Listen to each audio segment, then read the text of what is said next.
안녕하세요. 오늘 보여드릴 보드게임은 헤레디티 소환의 책이라는 보드게임입니다. 이 게임은 포스트 아포칼립스, 그러니까 세상이 모종의 이유로 멸망하고 그 후에 살아남은 한 가족의 이야기를 다룬 보드게임입니다. 그래서 플레이어는 일단 총 5개의 챕터가 있고 이 5개의 챕터 큰 이야기 줄기를 따라가게 되는데요. 여러 엔딩이 있는 방식은 아니고요. 한 챕터 안에서 정해진 이야기가 있고 그 안에서 자유롭게 행동할 수 있는 형태의 게임입니다.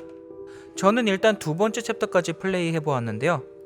여기까지 플레이했을 때 간단한 소감을 좀 말씀드려 볼까 합니다. 먼저 게임이 생각보다 할 게 많고 이해해야 되는 개념들이 많은데 그런 거에 비해서 플레이는 굉장히 직관적입니다. 룰북이 일단은 읽기는 조금 어려워요. 텍스트가 많고 개념이 많고 아이콘이 많다 보니까 이거 언제 다 읽어서 숙지하지 않은 어떤 부담감 같은 것들이 있는데, 솔직히 플레이해야 되는 각 카드에 설명이 정말 잘 되어 있고 알아야 되는 아이콘이나 알아야 되는 개념 같은 경우는 카드를 뒤집었을 때 그때그때 나타나기 때문에 그냥 룰북이 시키는 대로 준비한 다음에 게임을 시작해도 사실 큰 무리는 없는 그 정도의 직관성을 가지고 있는 게임입니다.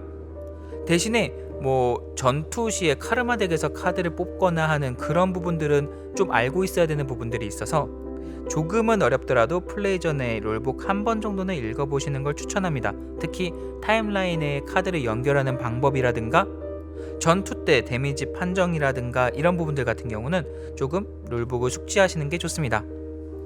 이 게임에서 조금 생각나는 점을 짚어볼게요. 일단은 저 게임 전체가 사각형의 카드로 진행되는데요. 카드를 뒤집었을 때 맵이 되는 경우도 있고 그 맵에 캐릭터가 상호작용할 수 있는 장치들이 마련되어 있습니다. 이 맵에는 머리와 몸통과 다리로 이루어진 카드 3장으로 이루어진 이 캐릭터들 4명이 움직이게 되는데요. 여기에 각각의 행동 토큰 3개를 활용해서 이동하거나 상호작용하거나 무언가를 조사하거나 대화하거나 하는 형식의 행동들을 결정할 수 있습니다. 그렇게 그 챕터의 스토리를 풀어나가게 되는데요. 정말 인상 깊었던 건 1챕터 시작했을 때 그리고 끝날 때가 굉장히 인상 깊었어요. 스토리 게임의 특성상 자세하게 말씀드리면 스포일러가 될 것 같으니까 간단하게만 말씀드려 볼게요. 먼저 게임을 진행하시다 보면 한 차례 한 차례가 점점 소중해지는 느낌을 받으실 겁니다. 이게 첫 번째 챕터 같은 경우는 포스트 아포칼립스라는 세상 속에서 우리 집을 향해 적들이 막 몰려오는 그런 상황을 제시하거든요. 그러다 보니까 어떤 행동을 해야 되는지, 미션은 몇 개 주어졌는데 이 미션은 흩어져 있어서 어떻게 진행해야 될지 지도를 보고 일단 머릿속으로 플랜을 짤 텐데요. 이 플랜을 따라갈 때 뭔가 자연스럽게 캐릭터성을 부여하게 되는데요. 단순히 텍스트로 부여하는 것을 넘어서 이 게임을 플레이하면서 이 게임의 캐릭터성을 유저에게 체험해주게 하는 그런 장치가 있습니다. 예를 들어 볼게요. 자말 같은 경우는 이 가족에서 가장입니다. 그래서 가족이 뭔가 살생을 하는 것을 원치 않고 뭔가 살생을 했을 때 나타나는 효과들이 있어요. 메이브 같은 경우는 이 가정에서 어머니입니다. 자연스럽게 이 두 부부는 이 가족의 보호자겠죠? 이 캐릭터성이 게임에서 어떻게 구현이 되어 있냐면, 메이브 같은 경우는 소총이 있는 침실과 가까이 있습니다. 그리고 자말은 조금 위험이 도사릴지도 모르는 외부와 가장 가까이 있는 존재입니다. 그러다 보니 아마 게임을 시작하면 자연스럽게 메이브는 소총을 집으러 갈 거고 자말은 바깥으로 향하게 되겠죠? 자, 이 과정에서 전투가 벌어진다면 누가 제일 먼저 전투에 임하게 될까요? 그때부터 메이브와 자말은 게임이 진행되면 진행은 될수록 그냥 어머니와 아버지라는 캐릭터의 명시적인 텍스트적인 캐릭터가 아니라 게임을 플레이하면서 전투가 벌어졌을 때 내 자식들보다 앞에 나가서 자식들을 지키는 전투를 하는 진짜로 보호자의 캐릭터가 되어가는 겁니다.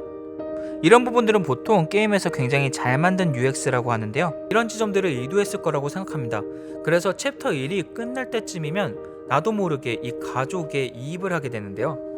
단순히 빨간 말, 파란 말, 초록색 말, 노란색 말 이런 게 아니라 진짜로 가족 구성원으로 느낄 수 있을 만큼의 캐릭터성을 느끼게 됩니다. 이건 또 캐릭터가 게임을 진행되면 각각의 아이템을 장비하게 되는데요.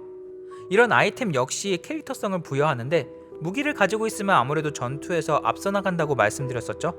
그런데 다른 역할을 하는 아이템들도 있고요. 이런 아이템들을 장비하게 되면 또 그 캐릭터는 그 캐릭터만의 어떤 고유한 성격을 갖게 되는 그런 구조를 가지고 있습니다. 되게 재미있는 유저 경험을 설계해 놓은 게임이라고 생각했어요.